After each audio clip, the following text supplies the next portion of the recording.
रामकृष्ण पाटील कुटे एक फार मोठं व्यक्तिमत्व आहे.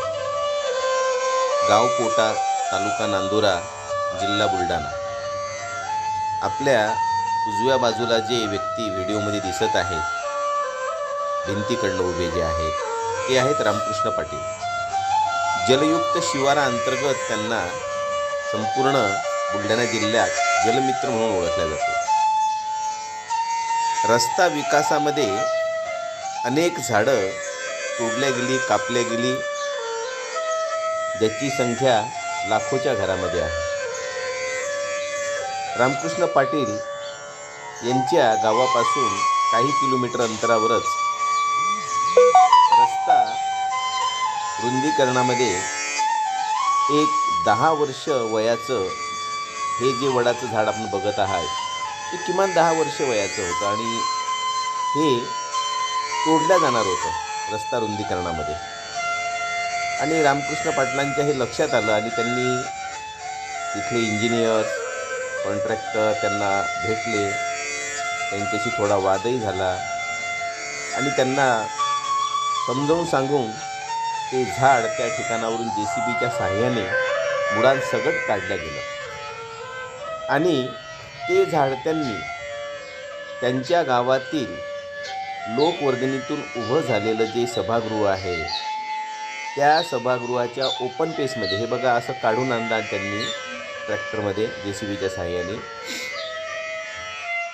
खूप याला पेशन्स लागतात, मेहनत लागते आणि गावातील लोकांचं एकीकरणही लागते. हे कोण्या एकट्या दुकट्याचं काम नसून 4-4 काम आहे. समस्त गावकरी मंडळीसोबत रामकृष्ण पाटलांनी चर्चा केली आणि गावकऱ्यांनी होकार दिला. कोणी ट्रॅक्टर दिलं तर कोणी JCB दिला आणि काहींनी शारीरिक मेहनतही घेतली. वेगवेगळ्या लोकांचे विचार घेऊन हे झाड त्यांनी त्यांच्या गावातील जे सभागृह आहे, त्या सभागृहाच्या पाठीमागच्या बाजूला एक भला मोठा गड्डा खोदून ऑगस्ट महिन्यामध्ये, ऑगस्ट 2021 मध्ये, हा बघा असा हा खड्डा खोदला त्यांनी JCBच्या साहाय्याने आणि त्यामध्ये हे झाड शिफ्ट केलं. 15 ऑगस्ट 2023ला याला शिफ्ट करून 2 वर्ष होतात आता. मला ही त्यांची संकल्पना माहीत झाल्यानंतर मी या झाडाला भेट द्यायला गेलो.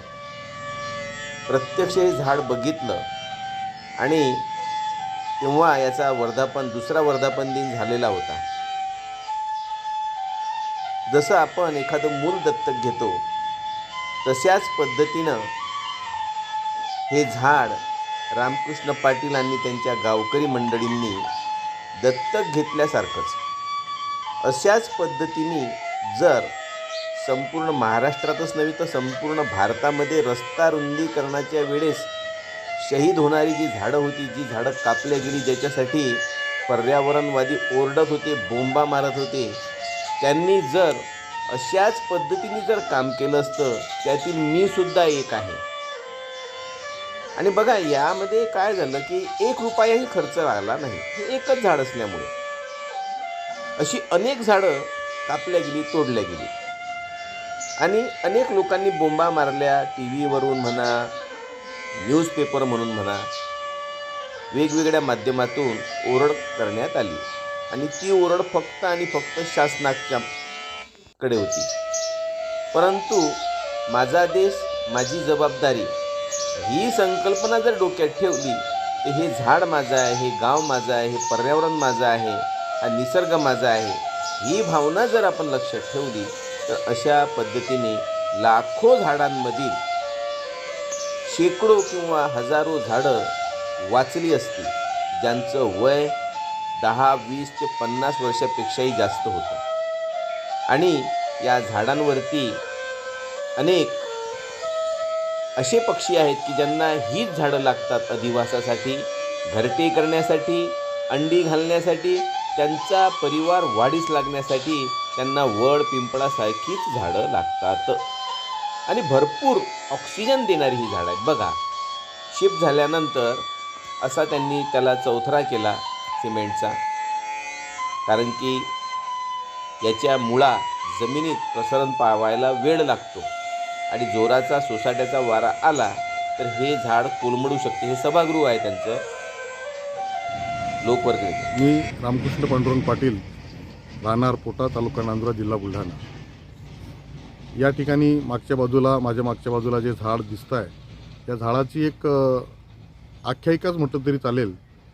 नांदुरा ते मोताळा रोड स्टेट हायवे म्हणून या रस्त्याचं बांधकाम चालू होतं. मी एक वेळा बुलढाण्यावरून माझ्या काही कामानिमित्त गेलो आणि परत येताना त्या रस्त्याचं काम चालू असताना त्या वडाच्या झाडाला काढलं जाणार होतं, कारण तो रस्त्यामध्ये येणार होता.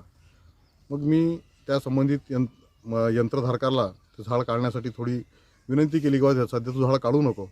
तर ते म्हणले माझ्या साहेबांशी बोला. मी त्यांच्या साहेबाशी बोललो, त्यांच्या सुपरवायझरसोबत बोललो आणि झाड तेवढ्यापुरतं काढायचं राहू दिलं.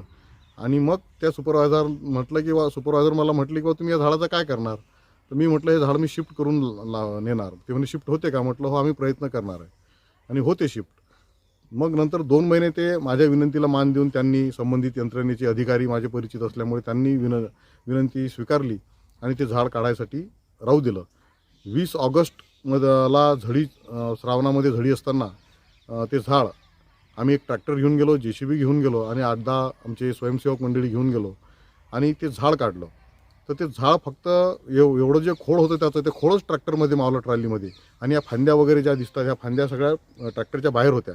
त्या सगळ्या घासत इथपर्यंत आणलं आणि तेच मशीनसोबत आणून या ठिकाणी हा भला मोठा खड्डा या ठिकाणी खोदला.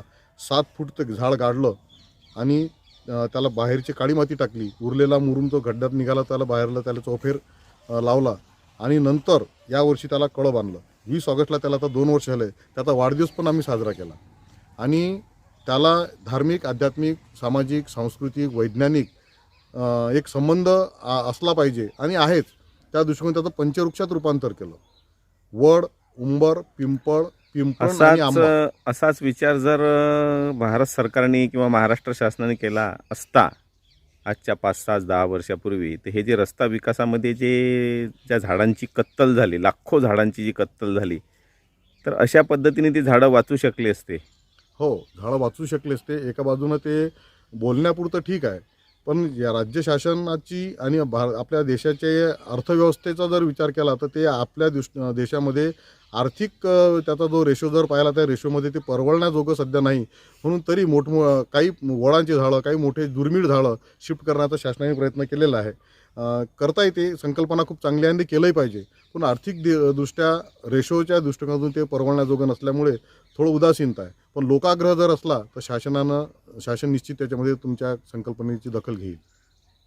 तर आजच्या या इंटरव्ह्यूमध्ये मला रामकृष्ण पाटलांना अभिनंदन तर करावंच वाटतं, परंतु यांनी हा जो उपक्रम राबवला की रस्त्याच्या कडेला असलेली झाडं त्यांनी जर ती तुटू नाही दिली आणि त्याला काढून या ठिकाणी शिफ्ट करण्याचं काम केलं, तर बघा हे किती सुंदर असं 2 वर्षाचं झाड इथं या ठिकाणी आज जिवंत दिसते आहे. असा प्रयत्न गाव पातळीवर सामाजिक कार्यकर्त्यांनी केला पाहिजे. निव्वळ शासनावर अवलंबून न राहता ही माझी जबाबदारी, केलेले गावकऱ्यांनी ही संकल्पना अशी गावागावात राबवल्या गेली पाहिजे. एवढं बोलतो आणि या ठिकाणी थांबतो. फार मोठा आहे. त्यांनी त्यांच्या गावात असंख्य वृक्षारोपण केलेलं आहे, वृक्ष संवर्धन केलेलं आहे. त्यांची तळमळ या व्हिडिओच्या माध्यमातून आपल्या सर्वांच्या समोर मी ठेवण्याचा प्रयत्न करत आहे. नमस्कार, मी संजय गुरव. केल्याने होत आहे रे, आधी केलेची पाहिजे या उक्तीप्रमाणे पोटा गाव, तालुका नांदुरा, जिल्हा बुलढाणा येथील रामकृष्ण पाटील कुटे यांनी जे वडाचे झाड संवर्धन करण्यासाठी जो वसा घेतलेला आहे, तो उपक्रम खूपच स्तुत्य उपक्रम आहे. रस्ता विकासामध्ये हे झाड चाललेलं होतं वडाचं, आणि ते वडाचं झाड त्यांनी तिथून काढून आपल्या गावात एका ओपन पेसमध्ये लावण्यासाठी जो गावकऱ्यांचा सहभाग, अधिकारी वर्गांचा सहभाग घेऊन ते काम केलं. अशाच पद्धतीने जर इतर सामाजिक संस्थांनी वेगवेगळ्या गावामध्ये जर केलं असतं तर आज हजारो नाही नव्हे तर लाखो वडाची, पिंपळाची, मोठी मोठी जी आपली स्थानिक प्रजातीची झाडं आहेत, ती जी रस्ता विकासामध्ये गेली ती वाचली असती. अजूनही वेळ गेलेली नाही. आपण आपल्या गावात अशा पद्धतीनेच झाडं शिफ्ट करू शकतो, ज्याला शिफ्टिंग म्हणतात.